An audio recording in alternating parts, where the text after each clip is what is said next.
إمام أحمد حديث جواسنتي إرجما ربي صلى الله عليه وسلم بجت ماتي ساني كوجاتكو غياتكو شوفوج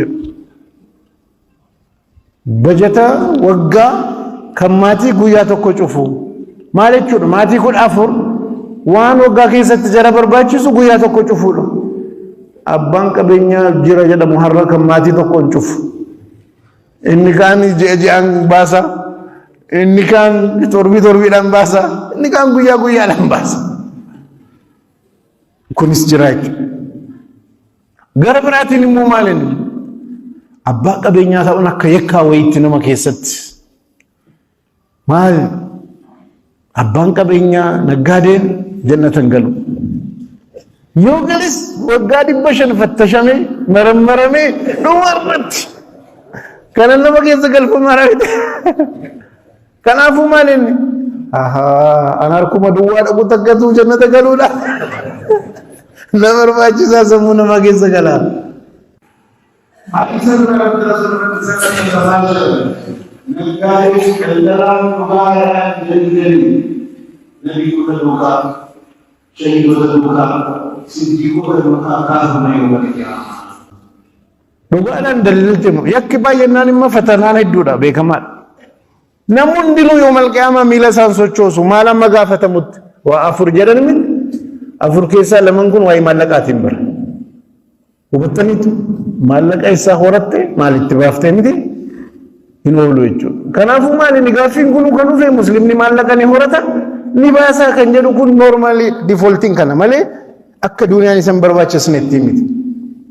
دنيا فايدان كبو خنجدو كن سريمتي دنيا الحلالة باية مرتسا قبصو بدر اسلام ما كيسات بكا قدا كبرمتي بدر الكبرى رمضان كنا تربا كان غيفا مالف غيفا مالف من التمجر مالف ما في بدرين كن غيفا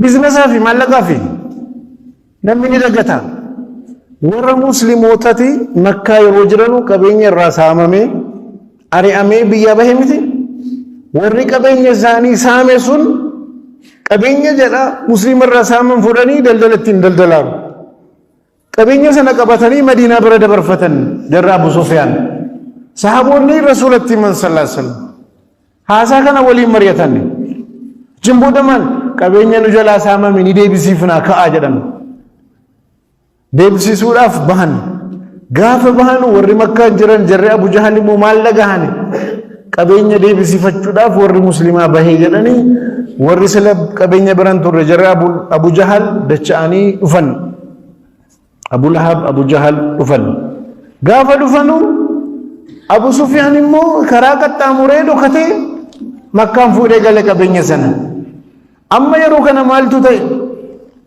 رسول ربي صحابوني كبيني سنة كمسلمة ديبي فتشوف بهان جري أبو جهل فمو أبو لهب مو كبيني كان ديبي فمني جرامي مكة دفن جري لما ولرغني كبسون تي بدر جرامي بكة بدريت مالي منا بهاني دينك دي مسلماتي في بهاني دينك دي برباچي ساوان تي في مسلمني ساوا ميارك دوا غلون كبو كذاني مالي بكة كبايچو دا دبين كان حالك نتوبچون برباچي سالا أكنا مديني نصرو نمديني لافدي متوقتي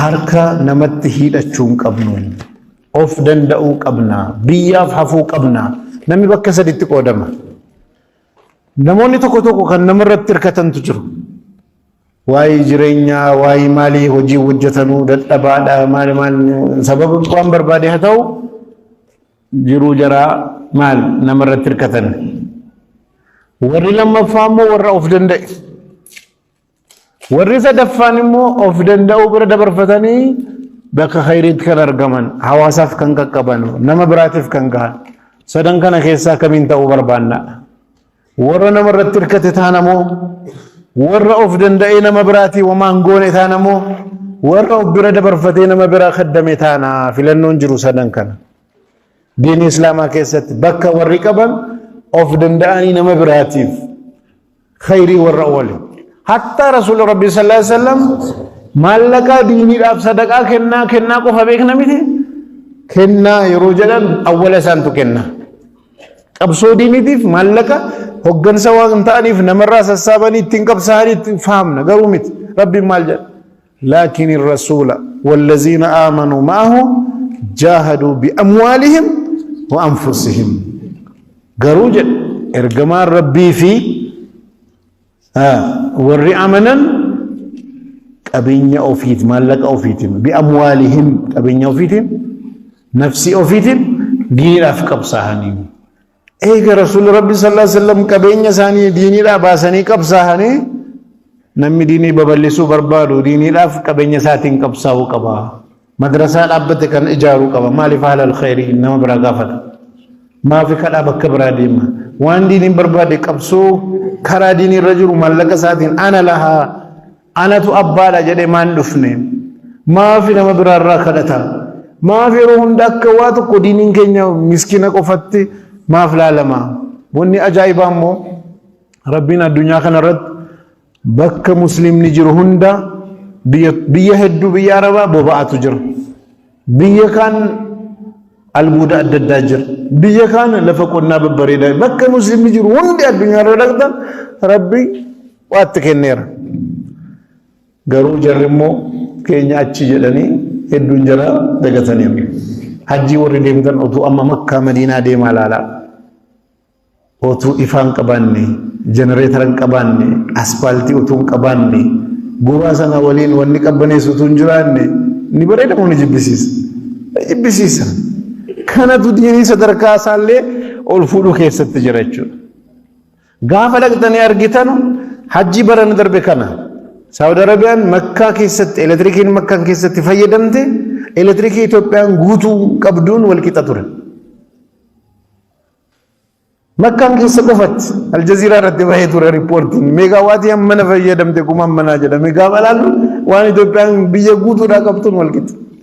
Otuu jara kana hin qabaanne hoo hajjii dhaqee namni dhufee masjida al-Haraam akkaataan itti jiru ummanni gobaan maal innumti kunu maal jedha rabbiin hiyyeessaadha nama jechisiisa jechuudha.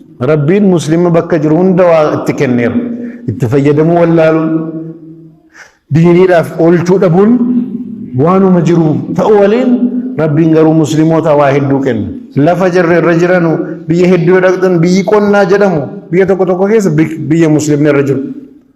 Lafti albuuda jira jedhamu bakka muslimin irra qubate bakka kaan beenzila jira hedduu yoo laaltan akkanuma bayyi hedduun garuu muslimni immoo hojiin jaallatu akhiraadha jedhee duniyaa kanarratti nama barbaadeetu maallaqa isaatti taphata nama barbaadeetu dhufee qabeenya isaarraa booji'a kana ta'uu hin qabnu.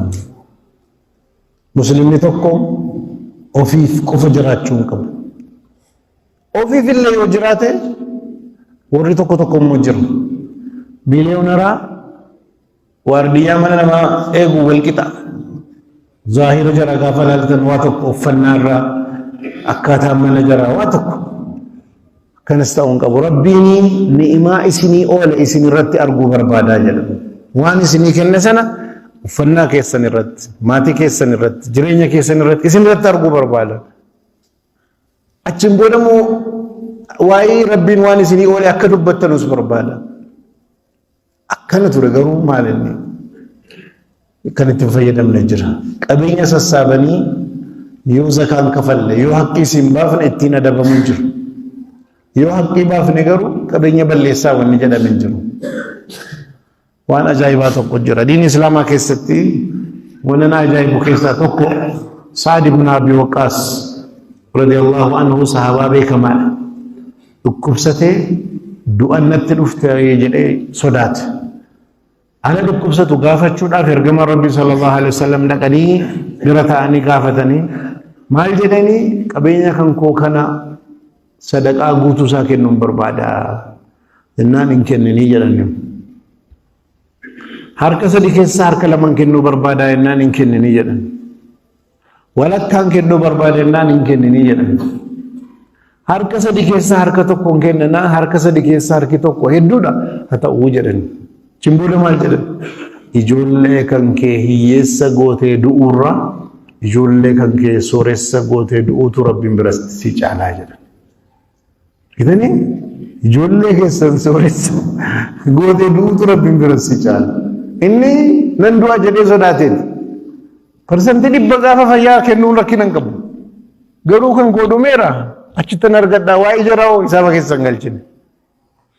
Garuu akka jedhame sanan taane Sa'd ibn Abi Waqqas eega Rasuul Rabbi sallallahu alaihi wasallam du'anii bara Abu Bakar jiraate bara Umar jiraate waraana Qadisiyyaa irratti hoogganaa ta'e booda du'e inni. Akka sodaatame sana sin taane. Yeroo abbaa qabeenyaa guddaa ture. Al tokko wanta hunda waan qabdu hunda diiniidhaa balleessi rakkadhu hiyyummaa kee jannata jira miti. Gaafa jiraannus hiyyummaadhaan harka namaa waan laalu keessa galuu hin qabnu. Ijoolleen keenya galuu hin qabnu. Of danda'uu qabna. Anatu jira diiniidhaaf jennee dhaabbachuu qabna. Rasuul Rabbi sallallahu alaihi wasallam hiyyeessa turanii kan jedhu kana gaafa laallu Rabbiin maal jedhe? Quraana keessatti waa'ee isaanii gaafa dubbatu fawajadaka aa'ilan faaghnaa hiyyeessa ta'ee si argate sooressa si godhee jedha. Nummoo isaan ammas hiyyeessumaa jenna. Garuu jireenya simple ta'e filatan. Hamma kanas waa'ee qabeenyaa otoo waliin kaasin jireenya sadaqaa kennu hajjatal wadaa irratti gaala 100 qalanii qabeenya isaanii irraa. Gaala 100 keessa 63 harka ofiitiin gorra'anii kanaaf jara alii waamanii Zubayrii fi Aliin fixaa jedhanii. Kana qofaa miti. Gaafa muslima irratti hacuuccaan godhamee Makkaan keessatti fitnaan dhufu muslima irraan gurgurinaa ittiin bitinaa jedhamee gaafa dhowwamu namni hedduun miskiina maallaqa Rasuul Rabbi sallallahu alaihi wasallam nyaatamaa ture. Waan qaban irraa jechuudha. Kallattii adda addaatiin gaafa laaltan diinii irratti waan barbaachisaa ta'e oolchan. Kana waliin warra sooressaa biratu hin dhaqin warruma miskiina ta'e waliin sadarkaa isaanii gadi buusanii fakkaatanii nama kennanii qoodanii waan qaban haala sanaan jiraatan. Garuu dhabanii miti jechuudha. Kana filatanii maaliif akhiraatti waan argadhu caala jechuudhaan diiniidhaan waan barbaachisaa ta'e baasan. Bakka barbaachisaatti fuulduree dhaabbatan. Nama tokko islaamummaa akka fudhatanii gaala 100 kennan. Namichi maal jedhu islaamummaatti seenaa nama hiyyummaan sodaanne Muhammadtu jira jedhee biyyatti guutuu himaa deeme namicha kana qabeenya isaanii irraa kennan. Akkana nama hojjetaa ture diiniidhaan. Nus jannata gaafa barbaannu of dandeenye nama utuu hin kadhatin haala sanatti cimne of bira dabarfannee hawaasaaf gahuudhaaf hawaasaaf cimsuudhaaf qaawwamu akka Umar ibn al-Khattab maal jedha antum sughara min sughari al-islam fala ya'tiyanna al-adu min qibalikum akkada jedha hundi keessanu akka daangaa akka dallaa islaamaati karaa keessaniin xalaanni akka hin galle eegaa akka jedhetti karaa keenyaan qaawwee nutti argame akka hin galle qabeenya keenyaan beekumsa keenyaan ilmi keenyaan maallaqa keenyaan hamma dandeenyuun dhaabbannee akka xalaanni diinii keenya seenee muslima miini diinii keenya irratti qaawwa akkan finne gochuun barbaachisaadha. Keessattuu warri sheekota, warri du'aatota, warri aanaa adda addaa irraa dhuftan mee dhaabbaddaa ilaala muslimni maal qaba? Miskiina maaltu kana fide? Laalcha dogoggoraa sammuu keenya keessa guute. Qabsoon diinii maallaqa barbaada. Har'a waa'ee markazaa dubbataan maallaqa waa'ee maalii dubbataa waa'ee maallaqaati miti. Persentiin 90 rakkinni muslimaa maallaqni waan hiiku. Maallaqa kana qabaachuudhaaf kan nu rakkisee mataa gadi nu qabee waamii kan nu rakkisaaru maallaqa nummoo maallaqaan xalaata taanee jiraachuu barbaadarra. Kanatti milkaa'u. Duuniyaadhaan wallallee duuniyaa irratti milkoofu. Xabi'aa duuniyaa miizaana duuniyaa gooneeti. Abubakar Siddiqiin fudha. Gaafa khaliifummaa filatamu guyyaa 2 ilaale namni dhufee waa jedhu hin jiru. Inni silumaa biizinasmaaniidha daldalaan uffata adda addaa gurguraa baadhatee qabatee eessa deeme? Gabaa deemuudhaaf karaatti deema. Khaliifummaa filatameeti. Karaatti Umaritti dhufe eessa deema artennaan gabaan deemaaraa hojiitti. Amirummaa si filannee ammas kana qabattee deemtaa hin ta'u akkanatti. Mindaa si ramannaa taa'ee biyya bulchii jedhe. Mindaa kan ramadeef Umar khaliifaa kan ture Abubakar jechuudha. maal ture naggaadee ture jechuudha. Islaamummaa keessatti warri diinii babal'ise hedduu jaraa yoo laalle sooressa jajjabaa turan. Imaam Bukhaarii fudhaa miliyeenara turan. Abu Haniifaa fudhaa miliyeenara turani. Qissaa jara lamman kanaa gabaabsitanii sentimee xumuraan. Imaam Bukhaarii Abu Haniifaa dura kaafnu. Abu Haniifaan abbaan isaaniis naggaadeedha. Naggaadee ta'anii Ali ibn Abi Taalibin jaallatu isa jala deemaa turan. Abbaan Abu Haniifaa jechuudha. Sahaabaa arganii taabi'iidha. Abu Haniifaan karaa musadara deebanii naggaadee biizinasmaanii cimaadha. Ilmii qaraanii qaraasisu. Barataa isaanii keessaa tokko Abu Yuusuf jedhamee kan beekamu booda mazhaba Hanafii kan babal'isan jechuudha. Abu Yuusuf kun ijoollummaadhaan eenyuun biratti qaraa? Abu Haniifaa biratti qaraa.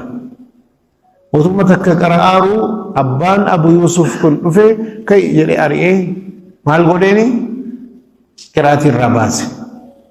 Booda guyyaa muraasa booda gaafa Abu Haniifaa ilaalama mucaan hin jiru. Mucaan xiqqaan sun eessa deemennaan abbaatu dhowweedhani waamani abba. Maaf dhowwite qiraateenna? Ati teessee masjida qiraatii qaraasifta? Suuqii kan kee namni achi daldalaa jedhu. Mucaan kan koo yoo fiiggate malee waan argatu jedhu. Gahee gabaa keessa waa hojjetatu malee waan argatu. Ati immoo teessee qaraasiftu achi suuqii qabda nama si daldalaaraa jedhu.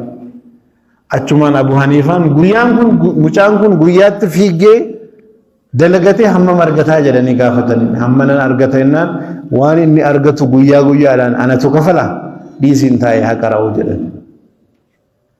Abbaan ni kafaltaa jedha maallaqni kun egaa itti dhagahamennaan booda maal jedhan Abu Haniifaan ilmi kee kun bakka guddaa gahaa gara fuulduraa jedhan. Warra umaraa kulafoota duukaa nama taa'ee nyaata nyaatu waltajjii jaraatti nama hirmaatu argamu jennaan abbaan hin liqinfamneef ni kafaltu taa'ii qara'ee jedhanii biraa galan.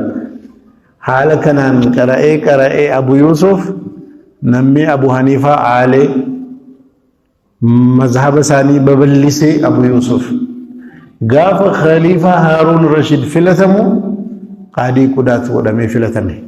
Eenyu? Abu Yuusuf akka fitin ministeera jechuudha ministeera ammaa. Qaadii biyya keessa jiru hunda irratti hoogganaa ta'ee filatame. Filatamuu isaatii wal qabee masaraa keessatti maaltu nyaanni qophaa'e. Nyaanni uummataafis qophaa'e warra amirootaaf immoo nyaanni addaa qophaa'e. Aluma nyaata nyaachuu harka kaasu ijoollummaadhaan wanni itti dhalate sun itti yaadatee innaan kolfe. Maa kolfitaa innaan guyyaa har'aa kana Abu Haniifaan ija sammuu isaatiin dursee ilaalee ture jedha. Bakka kana nan gahaa abbaa kootti himee abbaan koo garuu hin liqinfamneef ture jedha. Har'a Rabbiin bakka sana nan ga'ee kunoo isin duukaa ta'ee nyaata kanatti argame jedha. Maaltu akkana godhanaan Abu Haniifaan nama miliyeenara turanii qabeenya qabu.